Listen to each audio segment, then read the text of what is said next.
కూటమి ప్రభుత్వం ఏర్పడిన ఈ 10 నెలల్లో నగరంలోని వివిధ ప్రాంతాల్లో సుమారు 100 కోట్ల అభివృద్ధి పనులు చేపట్టామని, డబుల్ ఇంజన్ సర్కారులో శరవేగంగా అభివృద్ధి జరుగుతోంది అని Rajahmundry city MLA Adireddy Srinivas, MLC Somu Veerraju చెప్పారు. ఫేజ్ 1 లో భాగంగా 10వ డివిజన్లో 5 పార్కులు, 9వ డివిజన్లో 2 పార్కుల అభివృద్ధికి స్థానిక మోడల్ కాలనీలోని పార్కు వద్ద సుమారు 1,95,00,000తో చేపట్టే పనులకు శంకుస్థాపన చేశారు.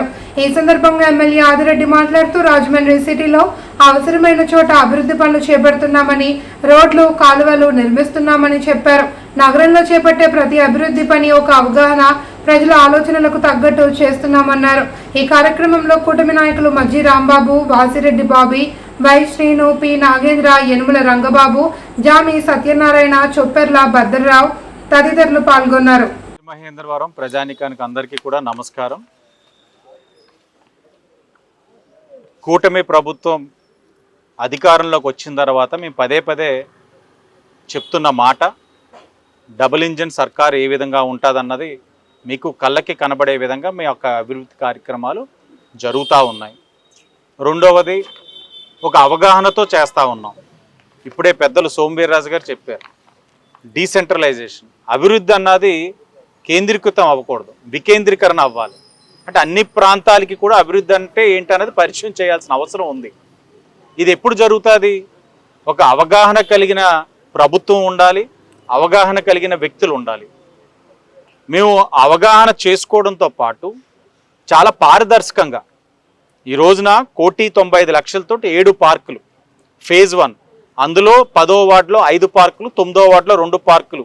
ఈరోజు 10వ వార్డు ప్రారంభించుకుంటా ఉన్నాం. 5 పార్కులు కూడా ఏదైతే 5 ప్రాంతాల్లో తెలుగుదేశం, బీజేపీ, జనసేన నాయకత్వం ఎక్కడికక్కడ బాధ్యత వహిస్తూ చేస్తున్న పార్కులు బయట బహిర్గతం చేస్తూ ఉన్నాం.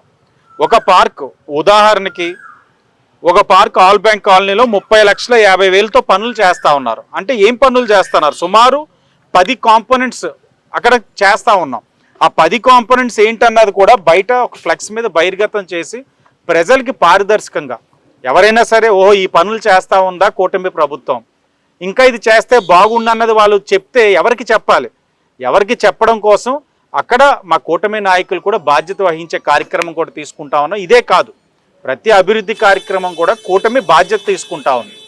ఏదో అధికారం ఉంది కదా, మేము చేస్తే కార్యక్రమాలు మీరు చేయించుకోవాలి, మాకు నచ్చిన చోటే చేస్తాం, డబ్బంతా ఒక పార్కులోనే పెడతాం, మాకు నచ్చినట్లే చేసుకుంటాం, మీరు ఎవరో ప్రశ్నించడానికి అనే తత్వం కాదు. ఇక జవాబుతరంగా ఈరోజు కూటమి పనిచేస్తూ ఉంది. భవిష్యత్తులో కూడా ఇదే విధంగా మొన్న రివర్ ఫ్రంట్ కూడా చేస్తున్నాం. ఆడ పురోహిత్యం చేస్తున్న ఏదైతే బ్రాహ్మణులు ఉన్నారో వారి సమస్యను మేము అవగాహన చేసుకొని వాళ్ళు అడక్క ముందే మా నాయకులు అక్కడ పంపించాం. జనసేన, తెలుగుదేశం పార్టీకి సంబంధించిన ముఖ్యమైన వాళ్ళు ఉన్నారు అక్కడ. వాళ్ళ దగ్గర పంపించి సంప్రదించి ఇది కూటమి చేస్తున్న అభివృద్ధి కార్యక్రమాలు మీరు పాలు పంచుకోవాలంటే వారు ఎంతో పెద్దరికంతో లేదు మేము కలిసి వస్తాం, మాకు కొన్ని సమస్యలు ఉన్నాయని కూడా చెప్పడం జరిగింది. ఇదే విధంగా రాజమండ్రిలో జరిగే ప్రతి అభివృద్ధి కార్యక్రమంలో ప్రజలతో చర్చిస్తాం, వాళ్ళ ఆలోచనలకు అనుగుణంగా పనిచేస్తాం. మేము కోరేది ఒకటే, ఇంత క్లిష్టమైన పరిస్థితిలో కేంద్రం ఒక సహకారంతో రాష్ట్ర ప్రభుత్వం చేస్తున్న అభివృద్ధి కార్యక్రమాలు అన్నింటినీ కూడా ప్రజలు ఆశీర్వదించండి, మీరు అందరూ కూడా అండగా ఉండాలని చెప్పి మరొక్కసారి అందరికీ కూడా విజ్ఞప్తి చేస్తూ అందరికీ ధన్యవాదాలు.